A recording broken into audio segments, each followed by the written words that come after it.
తరే నానా తరే నానా తరే నానా తరే నానా. ఊహలు గుసగుసలాడే సినిమా స్క్రిప్ట్ ముందు నా దగ్గరికి వచ్చింది. స్క్రిప్ట్ చదివాను కానీ నేను అంటే ఆ టైం ఇంకా ప్రొడక్షన్ స్టార్ట్ చేయలేదు. కానీ ఆ స్క్రిప్ట్ ఎలా వస్తుందో గెస్ చేయలేకపోయాను. తర్వాత సినిమా రిలీజ్ అయిన తర్వాత థియేటర్లో చూశాను. అంటే వరుసగా 3 సార్లు చూశాను అన్నమాట సినిమాని. ఈ విషయం శ్రీనివాస్ కూడా చెప్పాను. ఎందుకంటే ఆ టైంకి చాలా కొత్తగా అనిపించే డైలాగ్స్, చాలా ఫ్రెష్గా అనిపించినాయి, చాలా క్రియేటివ్గా, నాకు చాలా బాగా నచ్చేసాయి. నేను కొత్త ఫార్మాస్ వాడి అబ్బాయి ఏంటో ఒకసారి చూద్దామని నేను మళ్ళీ చూశాను. ఒకసారి మనం అప్డేట్ చేసుకుందామని అంత నచ్చేసే డైలాగ్స్ అవన్నీ. అప్పుడు నేను శ్రీనివాస్ ఫోన్ చేశాను, శ్రీనివాస్ అవసరాలకి. చాలా బాగా డైలాగ్స్ అన్నీ చాలా బాగా రాశారు. నేను ఈ సినిమా ఎంత బాగా వస్తుందంటే స్క్రిప్ట్లో ఉన్న సినిమా నేను మేబీ ఫస్ట్ టైం ఏమో ఏంటి ఎవరిదైనా స్క్రిప్ట్ పూర్తిగా ముందు చదవడం, సినిమాకి ముందు చదవడం అనేది అంటే తన ఆర్టిస్ట్ కాబట్టి ఆ పర్ఫార్మెన్స్ అది ఇలా వస్తుందని ఊహించలేకపోయాను అనమాట. సో టోటల్గా క్యారెక్టర్స్ శౌర్య దగ్గర నుంచి కానీ, తన పర్ఫార్మెన్స్ కానీ, హీరోయిన్ దగ్గర నుంచి కానీ, ఆల్ ఆర్టిస్టుల దగ్గర నుంచి అంత తక్కువ డేస్లో అంటే ఒక సినిమాని చాలా అందంగా తీసుకొచ్చాడు ఊహలు గుసగుసలాడే సినిమా దాన్ని.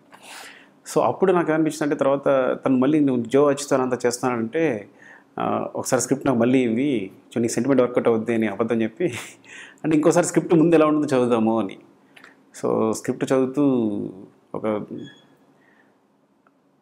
క్లైమాక్స్కి వెళ్ళేసరికి అంటే నవ్వుతూ అంటే ఈ స్క్రిప్ట్ విచిత్రమైన స్క్రిప్ట్ అనమాట. అంటే ప్రేమలో థ్రిల్లర్ అనేది కొత్తగా ఉంటుంది.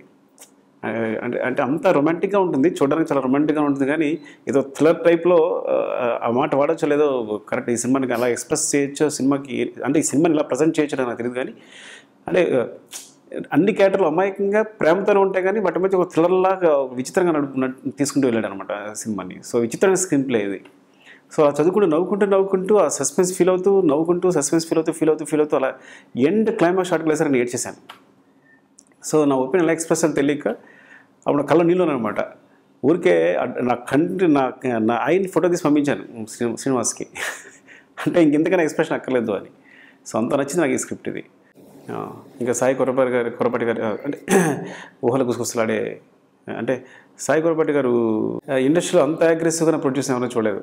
అంటే సినిమా తర్వాత సినిమాని ఒక స్క్రిప్ట్ని డిసైడ్ చేయడం కానీ, వెంటనే సెట్స్ మీద తీసుకెళ్ళిపోవడం కానీ, ఊహలు గుసగుసలాడేని ఆయన గెస్ట్ చేసాడు అంటేనే ఆయన I think he's the best producer ఆ సినిమాలో అవుతుందని. తర్వాత మనమంతా చూశాను. అంటే ఒక మంచి సినిమా చేయాలి, ఒక టేస్ట్న సినిమా చేయాలనే ఉద్దేశంతో ఆయన మూవీస్ చేయడం కానీ, ఆ తర్వాత జో అచ్యుతానంద ప్రొడ్యూస్ చేయడం కానీ. So wish all the best Korapati Sai గారు.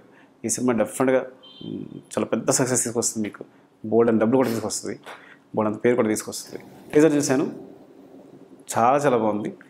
బ్యాక్గ్రౌండ్లో కళ్యాణ్ మ్యూజిక్ చాలా అందంగా ఉంది. ఊహల గుసగుసలాడే కళ్యాణ్ మాలిక్ మ్యూజిక్ ఎంత ప్లస్ అవుతుందో ఈ సినిమాకు కూడా అంతే ప్లస్ అవుతుంది. చాలా హృదయంగా, అందంగా, అంటే గాల్లో తెలిపోవచ్చు తన మ్యూజిక్ వింటుంటే, అలా ఉంటుంది తన మ్యూజిక్. సో ఈ సినిమా కూడా చాలా ప్లస్ అవుతుంది. ఊహల గుసగుసలాడే చూసిన తర్వాత నేను దిలీప్ కూడా కనెక్ట్ చేశాను. అప్పట్లో నాన్నకు ప్రేమతో సినిమాకి ముందు కెమెరామెన్ కావాలంటే నాకు సినిమాగ్రాఫర్ కోసం ఎదుగుతున్నప్పుడు నేను దిలీప్ని కూడా రిఫర్ చేశాను అనమాట. సో ఏంటంటే కొత్త అబ్బాయి ఒకే సినిమా చేశాడని ఒక్క ఉద్దేశంతో తప్ప తను అంటే ఊహల గుసగుసలాడే ఎంత బాగా నచ్చింది, ఆ సినిమా క్వాలిటీ ఎంత బాగా నచ్చింది. అంత తక్కువ డేస్లో అంత క్వాలిటీ ఇవ్వడం అనేది చాలా అసలు సాధ్యం కాదు. సో ఐ థింక్ ఈ సినిమా టీజర్ చూస్తుంటే మళ్ళీ తను అలాగే అదరగొట్టాడు అనిపిస్తుంది. Is very promising cinematographer. అంటే మామూలుగానే సినిమా పెద్ద హిట్ అవ్వాలని కోరుకుంటాను అంటుంటాను ప్రతి సినిమాకి. నాకు స్క్రిప్ట్ ఆల్రెడీ తెలుసు కాబట్టి, నేను చదివాను కాబట్టి, అది ఎలా వస్తుందో ఊహించగలను కాబట్టి ఈ సినిమా సక్సెస్ నేను ముందు ఊహిస్తున్నట్టు చెప్తున్నాను. డెఫినెట్గా మీరు సినిమాని ఎంజాయ్ చేస్తారు. తరే నానా తరే నానా తరే నానా తరే నానా.